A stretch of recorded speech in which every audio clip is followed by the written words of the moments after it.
Today I'm going to recreate a drawing of this stanza.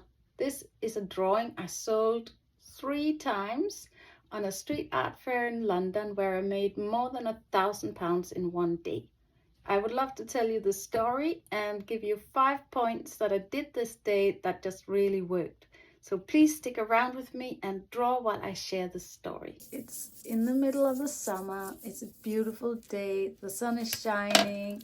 I've packed my car full with all of my artworks, my paintings. It's a street art fair and I'm on the way to pick up my sister. All of the work I'm bringing along to the show is things that I've been developing, and I'm taking it out for the first time to see if this is something that people will actually buy. That's a nerve-wracking experience. Once you've got a few things, you've got a style that is working and you've introduced it a couple of times, you start feeling a bit more confident and comfortable. You know that you can sell these things. But when you're taking something out for the very first time in a new style, you have to be really brave. And so I was not feeling brave. I was feeling quite nervous, and I was en route to this show, en route to picking up my sister. And I just had a little moment that morning in the car on the way there. And I think this was a eureka moment. I suddenly hear myself thinking, I haven't suffered this time, so I won't be making any money because I haven't suffered. I immediately declared that's a lie, and I just took my stand mentally against that thought and said, no, you don't have to suffer to earn money. We arrive at our stand and we start setting up, and while we're still setting up, mind you, we had already had one day there before, so we've been there on a Saturday, and then on a Sunday we are setting up now. As we are setting up our stand, this lady comes riding her bike over to our stand, and she said, do you still have that picture? I saw that yesterday, and it was one of my drawings in the expressive style that I have been doing here on YouTube, and I had taken it along to see if this was something that people would also buy. I was delighted because doing this style of drawing is my favorite thing to do. I just love it, and I thought that's it. A couple of more sales this day would be fantastic, but my day has been made already. Not long after that, this young man came up to our stand and asked if I still had that picture, and he was describing the same picture, and he said his wife had really loved that picture and he decided to come back and get it for her. And I had a couple of other versions of this dancer, and he decided to buy one of those. Then as we come into the early afternoon, a third person comes along, and again he is also describing the same picture of the dancer and asking if I still have that, and I also must tell him that I've sold this. But he also went on to buy another picture, and he went on to buy this picture via my website. That was the third time I sold a picture of this dancer. I was really buzzing.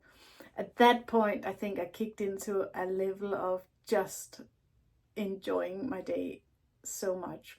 As we come into the afternoon, there is this man coming down the street with his family. He stops up at one of my big pieces. I had a few big pieces with me as well, and he is just, I can immediately see that he has a very positive body language, and he's just enjoying himself. He's just taking it in, and he said, I will go and I'll have a look around at everything there is to see, and then I will make my decision. Not long after he had left my stand, this couple came up closer and started to have a closer look. After a little bit of consideration and chatting back and forth, they decided to go for it. So with this couple, there was a few things I had thought of that morning that made sense to me to do, so I had done them in preparation of in case anybody wanted to pick up and buy this picture, and they just worked. So I'm going to share that in my breakdown. Before I go into explaining the practical details about what I had done in order to make the sale, I just want to quickly finish telling the story of the day. So the first guy who had wanted to buy this big picture of mine, or who had showed that interest in that positive body language, He came back a little bit later on and said, I would like to buy this picture. And I was delighted and sad because I had to tell him it is already been sold. He was really disappointed. In that moment I was really bold and I said, I would love to recreate this picture for you. So if you want to, I will make this again and I will try my very best to recreate this painting. And he agreed to it. So we made the arrangements and exchanged details. And he paid a deposit and I made a sale of my second big piece that day. This day is going really well and I'm noticing I really enjoy selling art. The selling can be very pleasant and very nice experience. So now for my little checklist, here's my first one. Check your shadow. I was on my way in the morning and I noticed the negative thought. In that moment, I checked my shadow, I would say. And the thing is with the shadow, like whatever is going on in your energy field, it shows up. You can't hide that stuff. I mean, we might think that our negative thought is not that visible to the world, but I think that is not true. People respond to it, even if they're not sensitive people. They still respond to what's in your shadow. So I feel like when I say check your shadow, I mean, what are you thinking? What's going on in your shadow land? What are the things that your subconscious is producing that is not helpful? Then my second point on my list is use positive affirmations.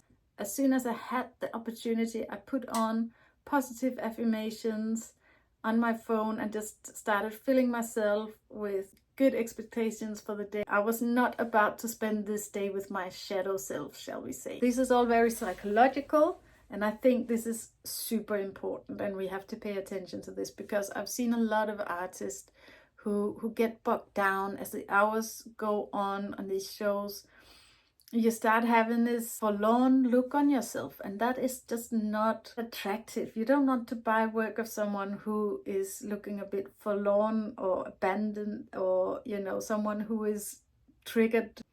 And it's easy to feel yourself slipping into this emotional state where you're facing all sorts of things from your past and from your shadow, and you don't want to be in that frame of mind when you're on a show. When you're out there, you're presenting your work to the world, you need to show up strong for yourself. I think of the shadows as a kind of as the clothes you're wearing. It's more important than the clothes you're wearing, because this is so evident. This is, people see it and they respond to it. It's the next point on my list is have your work available online. So when you show up to a show like a street fair, there's a lot of people coming through and they might take a photo of your work, or they might see it and then want to come back and buy it in the days after. So have your work online, and I've got at least one photo up of everything that I've got with me on a show. The next point I want to make on the list is QR codes on price tags. On this show, at least for the big works, I made sure to make a little QR code to put on my price tag that will take people straight to my website. They can see the picture in different displays and different settings, and plus if they've scanned the QR code, they're able to walk away and still be looking at your picture and thinking of it. And instead of them taking a picture of their phone, you make sure you have some good photos that present this work nicely. So if they scan the QR code and they go straight to your website and they see the picture there in different settings, that will increase your chances for a sale in the days after. And more importantly, it will increase the chance of having a sale in the moment as well. QR codes on price tags helped me put through a sale of one of the big pictures with the couple that I had that came over to my stand.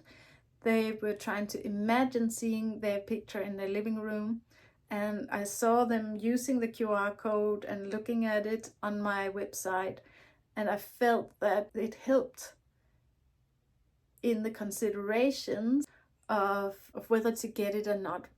They used the QR code, I noticed, and they had a look at my website. The next point on my list is delivery and returns.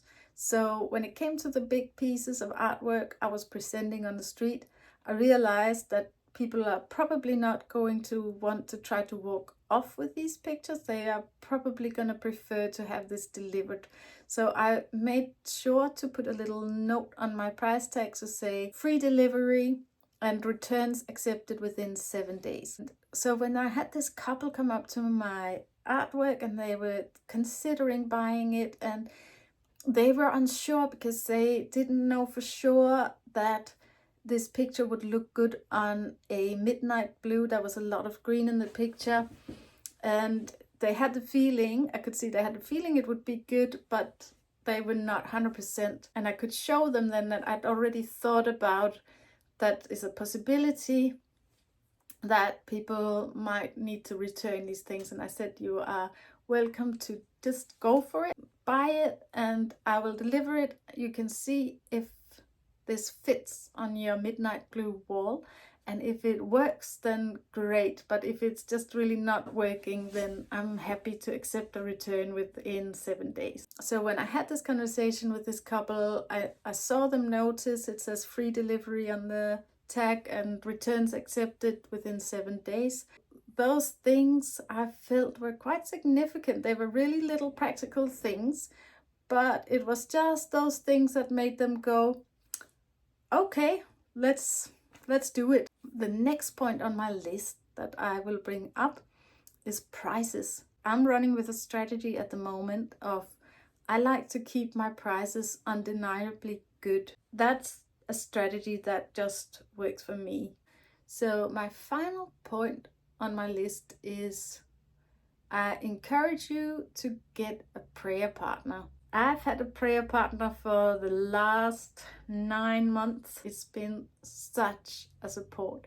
And so when I'm going on shows like this, I have someone who's got my back, who's cheering me on, and who is praying for me. And I think having someone do that for you is so helpful, especially when it comes to the couple of two first points on my list, when it comes to checking your shadow and putting yourself in a place with positive affirmations. It really helps lift that negativity around you that can otherwise cloud your vision and cloud your whole day and significantly impact your outcome. Being an artist is a battle. It's not easy. You're facing a lot of stuff. For anyone who might think that this could be an option, just go for it. Get a prayer partner. And if you don't have anyone, I would love to pray for you. So you can always DM me on Instagram with a little bit of details about you. And as long as I don't have too many followers, I will pray for you. And I would love to do that until you've got someone that can be more focused on you. Just want to thank you so much for being with me. I really appreciate you giving me your time. Take care and all the best.